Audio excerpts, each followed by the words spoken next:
Thank you for joining us here on KARE 11 News Now. I'm Jason Hackett. Right now, Minneapolis city leaders speaking out on a motion to dismiss a federal consent decree for the Minneapolis Police Department from the Department of Justice. That consent decree issued after the murder of George Floyd back in 2020, and an investigation into the police department showed several areas where they thought police could improve. The Justice Department requested a pause on the federal decree in February.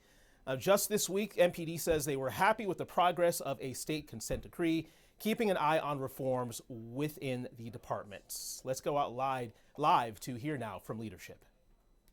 Move for a dismissal is entirely predictable. The Trump administration is a mess. They had every opportunity to move for a dismissal in the months previous to right now, but instead they delayed. They asked for extension after extension, and of course, it is predictable that they would move for a dismissal the very same week that George Floyd was murdered 5 years ago. What this shows is that all Donald Trump really cares about is political theater. This is predictable. We had a good feeling that this was coming. The judge gets to decide whether to dismiss the case, and I can't speak to what the judge will decide, but I can speak to what we are doing. Here is the bottom line. We're doing it anyway. We will comply with every sentence of every paragraph of the 169-page consent decree that we signed this year. We will make sure that we are moving forward with every sentence of every paragraph of both the settlement around the Minnesota Department of Human Rights as well as the consent decree. The bottom line is this. People should expect us to do this work. People have been demanding for years that we do this work, and we're not going to let them down. Neither Trump nor anyone in Washington can stop us from doing this work that we are indeed committed to. We know what needs to happen, and indeed, we've already started. Our efforts have been made clear through the report that Alifa provided just yesterday. What did it tell us? It told us that Minneapolis is serious about reform, even when the White House is not. It tells us that we show up for the work. We've built out the team.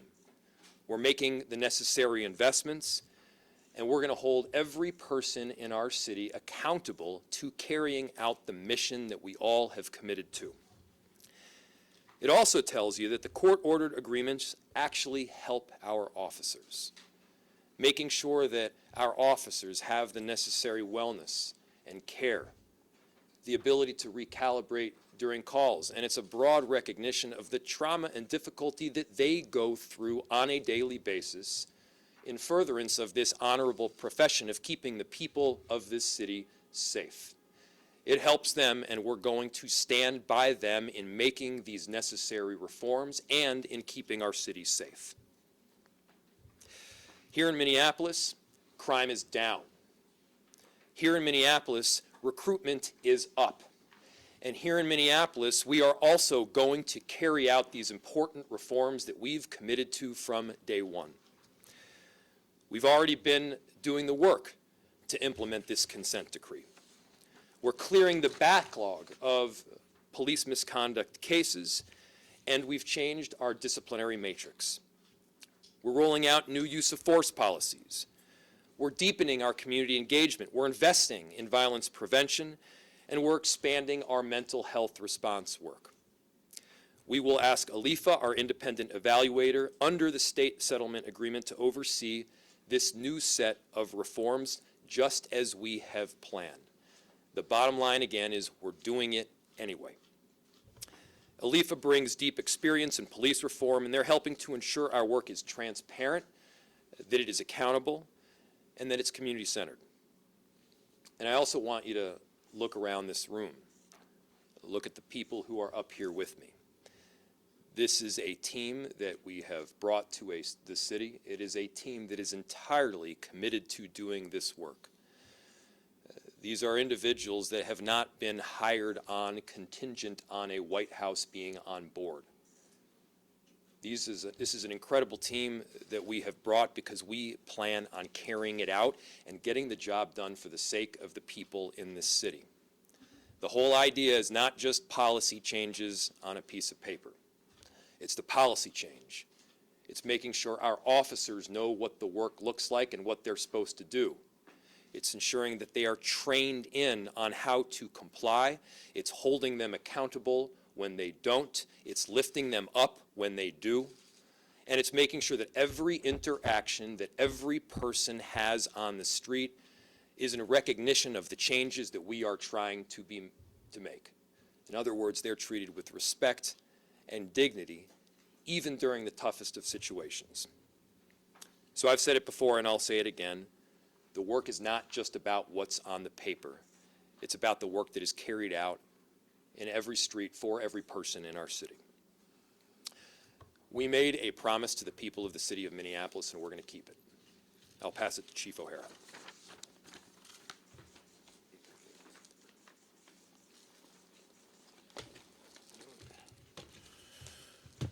Good morning. My name is Brian O'Hara, and I am the Minneapolis Police Chief. I came to Minneapolis almost 3 years ago to lead this department through a historic reform effort. And since then, just yesterday, we heard from our independent monitor reflecting about what has happened in the Minneapolis Police Department over the last year. And it's clear in their report that this police department has accomplished more in terms of reform than any other police department under a consent decree. And people need to know that that consent decree is real. It covers all of the issues that people around this country find as problematic with policing in the United States. We are addressing them, and we are making more progress than any other city has. Whether it's use of force, stop, search, and arrest practices, internal affairs, disparate impacts based upon race, we are making real progress, and that work will continue. In addition, we are going beyond what is required in any paragraph of any court-ordered reform. We will be the best police department in the nation, period. Not only will we deliver change for our residents, we will deliver change for the brave men and women of this police department that put their lives on the line every day to protect our residents. We will have a greater focus on their health and wellness, a greater focus on ensuring they have the facilities and the training that is adequate for the demands that they face in the street. And we will continue to restore pride and trust in the men and women who wear this uniform. So whether or not there is a federal consent decree, as the mayor has said, the work continues. We have been and we remain committed to real, lasting change, both for our residents and for the men and women who serve here. I just want to say again, thank you to the mayor for his leadership and his support through this, and thank you to the members of the council who have made yesterday's report documenting our accomplishments possible. So thank you. Thank you. We'll open it to questions.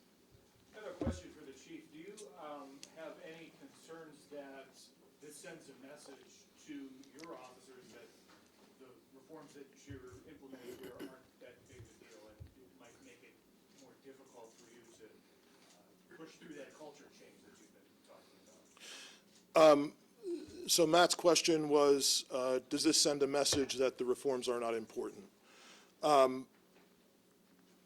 The members of this police department have been through an unbelievable amount of change and of trauma, just like the residents of this community. And I think they know things needed to change here.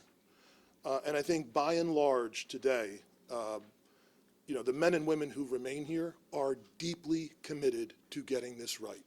They are not about to turn their backs on their fellow officers or the residents of this community.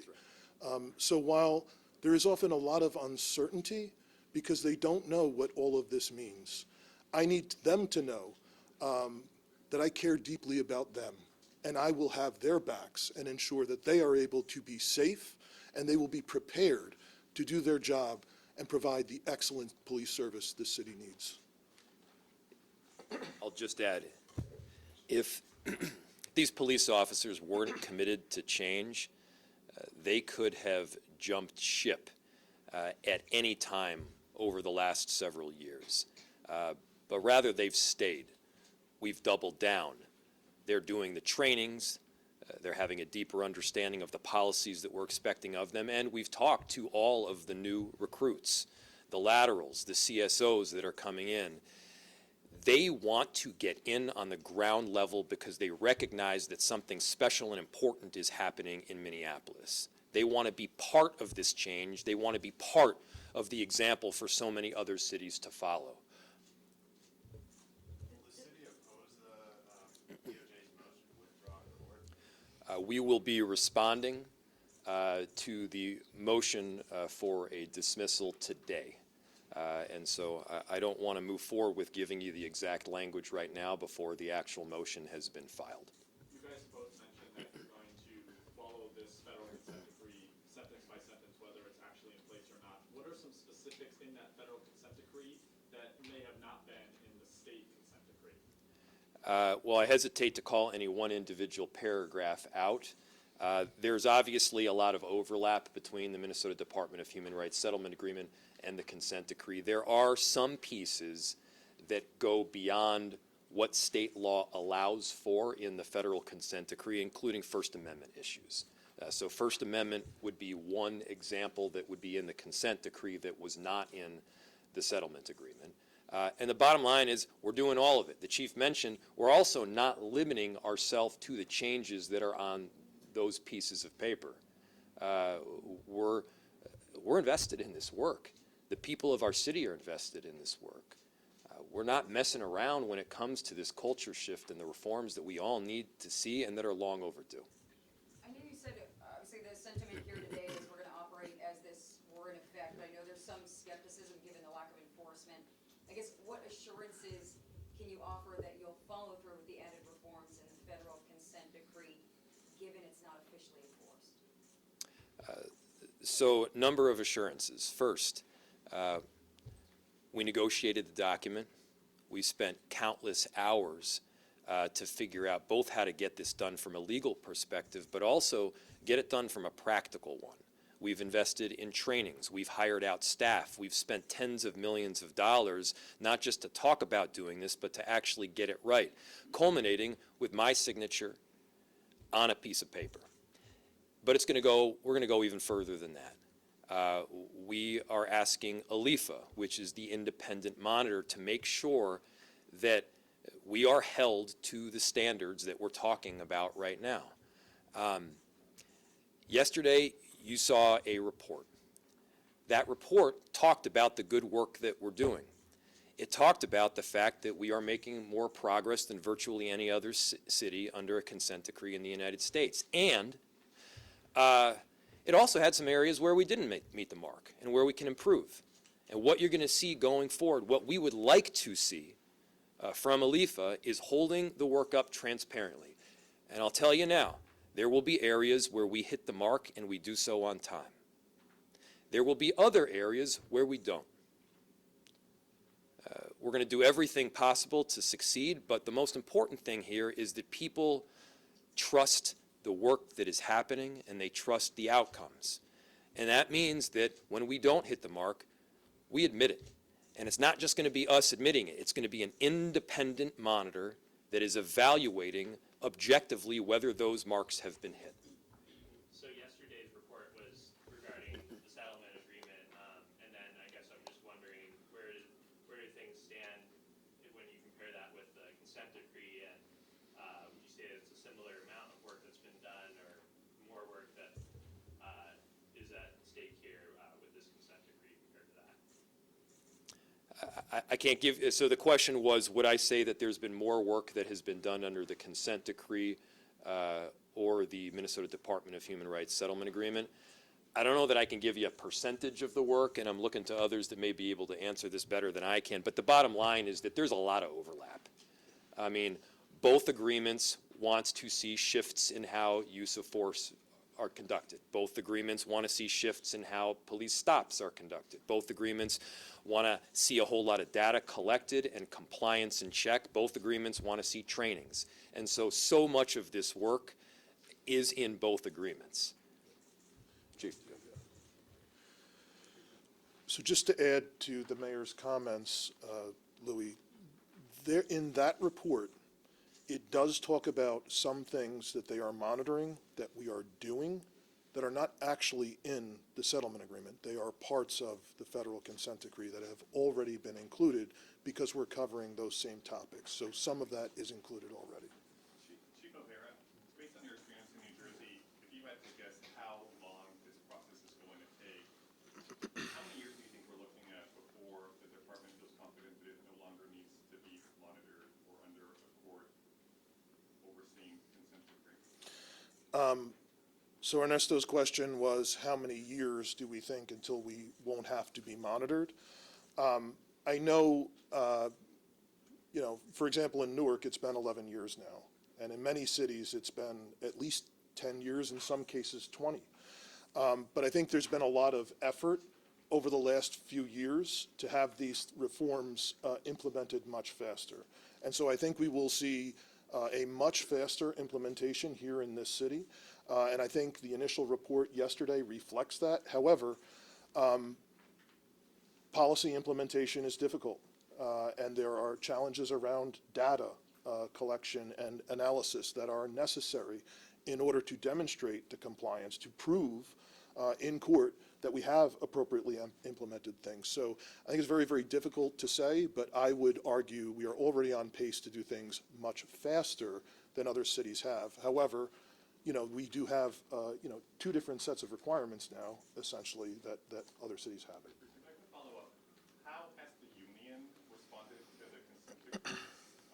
And are they on board with the bulk of what you're trying to accomplish? Well, so second question was, how has the union responded and are they on board? I will not speak for the leadership of the Police Federation. However, I do believe that they would also agree that the police officers need better working facilities, that the police officers need the best training and preparation they can possibly have. And I would think the Federation would also agree with the community that we need to clear out backlogs of cases, internal affairs investigations and so on, and that the discipline should be fair and equitable. And so I think there would be a lot of agreement, but you'd have to ask them on specifics. Have you met resistance in any of what you're trying to move forward from union leadership? So I have met resistance, of course, at times. I can't think of anything specifically from union leadership, but I think in general in the police department, there are concerns. There's so many unknowns. And you have to consider the fact that this is a police force that has been depleted over the last few years, while the demands of crime and investigations has risen dramatically. So we need to recognize that we are adding all of this additional work in terms of reform.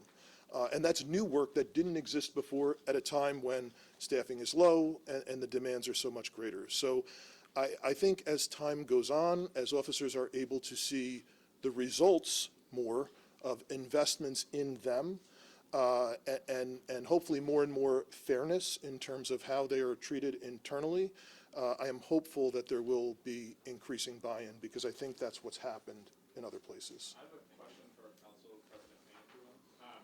It's been well documented, sometimes MPD and the council members don't always see eye to eye on things. What is just your evaluation of the progress that has been made with the police department, especially with such a monumental anniversary coming up in 4 days from now? Yeah, well, our primary role is resourcing and oversight. And City Council has made significant investments both in MPD, civil rights, and other parts of our city that are going to allow us to have an effective implementation. But we also have to have oversight. And so one of the things I'm also investing in is our audit department, so that we can bolster our independence when it comes to evaluating internally to make sure that we are actually on track. And so one of the big things I'm trying to communicate is that we need a culture of accountability, not just in MPD, but across our entire enterprise. And so there's always going to be some tension when you're calling things out from an accountability standpoint. But in a culture of accountability, it's okay to be called out because that helps us improve and grow stronger. Do you feel positive about the progress? Like, just what are your thoughts on what's been done over these past 3 years or so since Chief O'Hara's been in office? I'm always hyper vigilant about where we're at, and I'm always going to want us to be further along than we are. And I think that's one of our roles as oversight leaders in this institution. And so one of the things that I'm going to be looking very closely at is we have in the federal consent decree a roadmap for reform, but also within that roadmap an embedded accountability framework. We will continue to have that roadmap. We need to build the accountability framework so that we're implementing it in accordance with how it was intended to be implemented as a fully executed consent decree. Is the city worried about any retribution from the Trump administration, federal funding getting stripped, or anything along those lines at this point?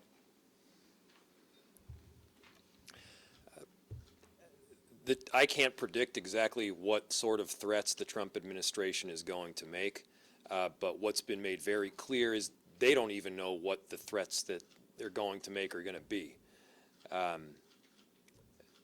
About 2-3 months ago, I got a letter on my desk from the Office of Management and Budget that basically said that all federal grants would be taken away from cities, and specifically Minneapolis. To give you an idea what we're talking about, it's like $70 million. It's $70 million for our emergency management team, which, by the way, has been preparing for this day for weeks and has done an incredible job to make sure that this city is protected and that we're operating in a streamlined fashion no matter what decisions the Trump administration makes. It's funding for things like our bomb squad. It's funding for shelter and affordable housing. As I said, about $70 million of some of the core services that people expect rightfully that our city carries out. And then the very next day, they rescinded all the actions that they had taken in the letter from the previous day. So again, I don't know that they know what they are doing. Let's be real, it's a mess. And in this particular instance, they could have moved for a dismissal at any point in time prior to this specific week. It's not at all surprising that they chose this week. And so do we have concerns about what the Trump administration is going to do next? Of course we do. But I don't think they know what's going to happen next. So what we do is we prepare to do things right for the residents of our city. We act preemptively in the form of litigation. And we're making sure that we have the resources that we need to do the job right. And if Donald Trump wants to try to entirely avoid the Constitution, if he wants to drop kick the Constitution of the United States into the trash can, well, we're going to challenge him in court. Two more questions. Chief, given the progress that you've made with community trust that came out in the report yesterday, does this decision put more pressure on the department to reach out to community to ensure them that these guidelines will stay in place? So Taylor's question was around community trust, and does this decision affect that, right? So just before I came here, I was meeting with, at the NAACP, with some community leaders, civil rights leaders, and we had this conversation. And so I don't think there is obviously a universal answer. I think it's different depending on who we're talking about, who you're going to define as community. But one thing that I believe is very different, at least since I've been here over the last 3 years, is we do have more relationships and better relationships with members in the community than what was initial when I came. And so the conversation that we had is members of the community that are a part of this work with us. That goes on regardless, and they are committed to moving forward with us together because it is ultimately to the benefit of our residents to do that. Chief, how long do you plan to stay to see this through? I think your term expires at the end of this year.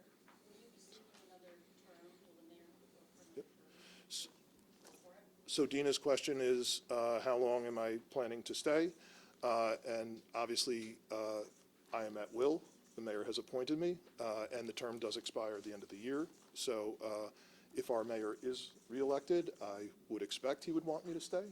And then it would be up to the decision of the city council whether or not that ultimately happens. But yes, I am. Yes, I am here. I have been 100% committed to the people of this town and to the police department. And so it has taken a lot out of me, quite honestly, especially with an officer being murdered almost a year ago. But I am thankful for all of the support the community has given us, all of the cards that I get every week here, the letters of support from people, and really the incredible effort that everyone in the police department has made going forward. So I'm very, very grateful. Thanks, everyone. Thank you.